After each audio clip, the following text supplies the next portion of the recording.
Twilight Princess is one of those games people either loved or completely forgot about. There's no in between. Today, I just want to talk about why I love this game and why it's still stuck with me after all these years. So I hope you stick around till the end because there's a lot I'd like to cover.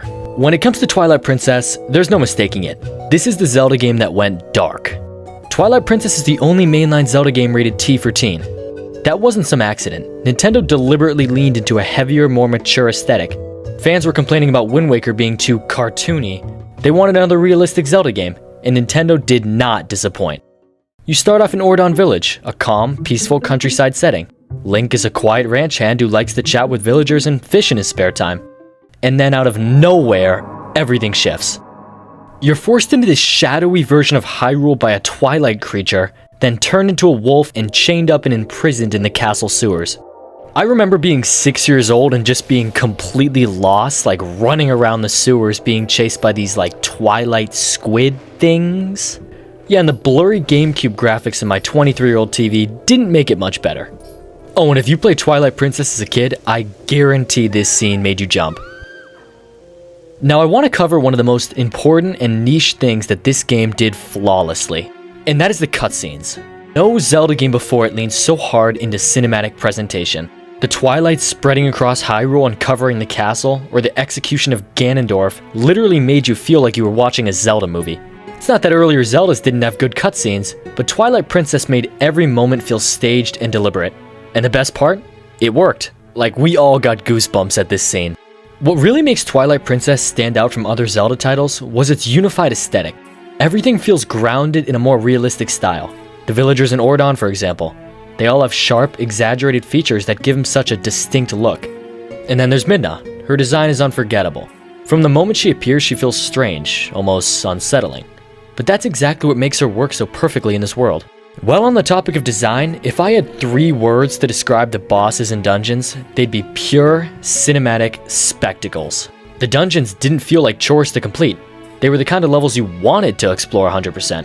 And the bosses certainly lived up to the expectations. Completing Arbiter's Grounds, which may be the best dungeon in Zelda history, and then going into the Stall Lord fight with the spinner mechanics for the first time was something else. And traveling through Snow Peak Ruins. It's like an adventure through a haunted, snowy mansion-like dungeon. At first you're welcomed by a kind Yeti couple, but by the end, the sweet Yeti wife you just met becomes possessed by the Mirror Shard and transforms into a monstrous boss fight. Like, who saw this coming? And later there's the Twilight Realm. Here you're thrown into one of the most chaotic, creative boss battles in the series, which is Zan. The constant location changes, the frantic pacing, and watching him unravel more and more with every phase perfectly sold his character. It just felt like every single dungeon and the boss had so much work behind them. All of the dungeons feel massive, almost like their own little worlds, with unique mechanics that just stick to your memory. The bosses at the end were the cherry on top. There's a perfect balance of puzzle solving, layout, and atmosphere that made everything just feel thoroughly crafted. However, I will add that a few of the items, such as the Dominion Rod and Ball and Chain, that were obtained in later dungeons, were extremely unique and definitely fun to use, but outside of the dungeons, they were extremely limited. Like, I don't think I used the Ball and Chain once after Snow Peak, and it sucks because that was such a creative addition. We certainly cannot sleep on this soundtrack. The Hyrule Field theme shifts dramatically as you enter new parts of the field or run into enemies. If you're trotting along an Epona, it just stays calm and adventurous, like it's almost encouraging you to explore. But the second enemies show up, it instantly kicks into a more urgent, battle-like variation. And when you cross into different regions of the field, the music subtly shifts tone to match that area's vibe. Every track feels perfectly matched to its setting, with instruments that make each location come alive in its own way. The Faron Woods theme, Sacred Grove theme, Temple of Time theme, Snow Peak theme. Twilight Princess also gave us one of the heaviest and most emotional songs in the series, Midna's Lament, a slow, melancholy piano melody that captures the frantic desperation of running to Hyrule Castle to save Midna. There's just something about Twilight Princess that makes you want to pause and take in the world. I've encountered a few moments, like outside of the Forest Temple, right near the wind bridges, where I'll just stop and admire the view. I just love this game sometimes. I'm gonna circle back to the topic of Hyrule Field and make a few comparisons to its original inspiration. In Ocarina of Time, Hyrule Field was just a big, open space. In Twilight Princess, it was broken into different regions that all had their own look and feel. What really sells it though is how alive the field feels.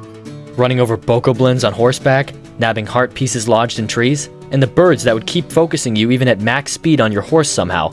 And in the center of it all was the castle town, and boy, it did not disappoint.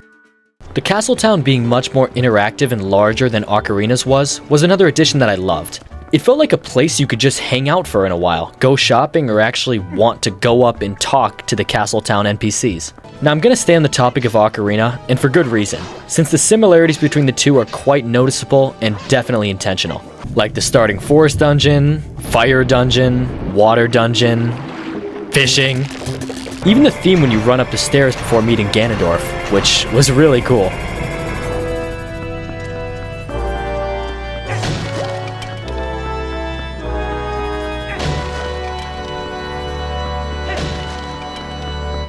But unlike in Ocarina of Time, Twilight Princess's water temple was actually somewhat enjoyable?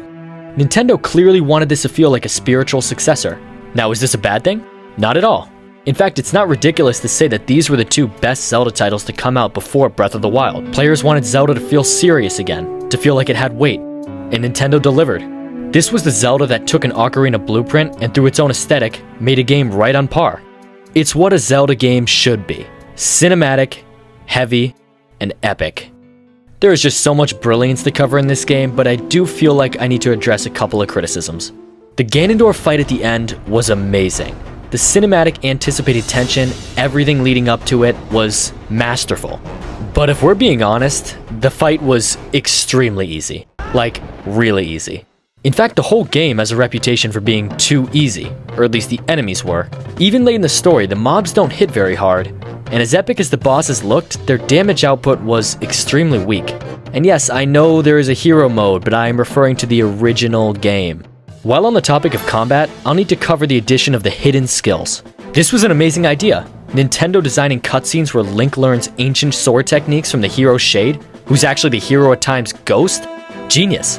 And it was a good idea, but in practice, they don't exactly work out. The battle in this game is already really easy, and with moves like Helm Splitter or Mortal Draw, a combat system that was already forgiving becomes trivial once you start spamming these flashy skills. The more of these skills you earn, the less satisfying normal encounters become. The enemies themselves don't demand these skills. The game gives you a lot of flashy techniques, but doesn't design enemies that can live up to relying on them. Especially late game, the enemies don't even scale up. You can basically finish the entire game without ever needing any of them. They were like tools meant for a deeper combat system that was never fully developed. But I won't lie, even if the enemies were weak, it still was pretty fun to try these out, and they did look really cool. Especially after you killed an enemy normally, you could like flip your sword as Link and sheath it back, and that looked really cool. In the end, Twilight Princess nails the vibe of what a dark, epic Zelda game should be. The game has achieved so much and is nothing short of a masterpiece. It's everything people miss about traditional Zelda games, and that's what makes it so replayable even today. Because for so many players, including myself, this game captured exactly what they imagined the series could be. I really hope you guys enjoyed this little retrospective of mine, because it was really fun to make. And I love to talk about Zelda, that's just one of my passions. I will see you guys in the next video. Thank you for all your support. If you want to subscribe, it's, right here. Couldn't hurt. And I'll see you guys next time.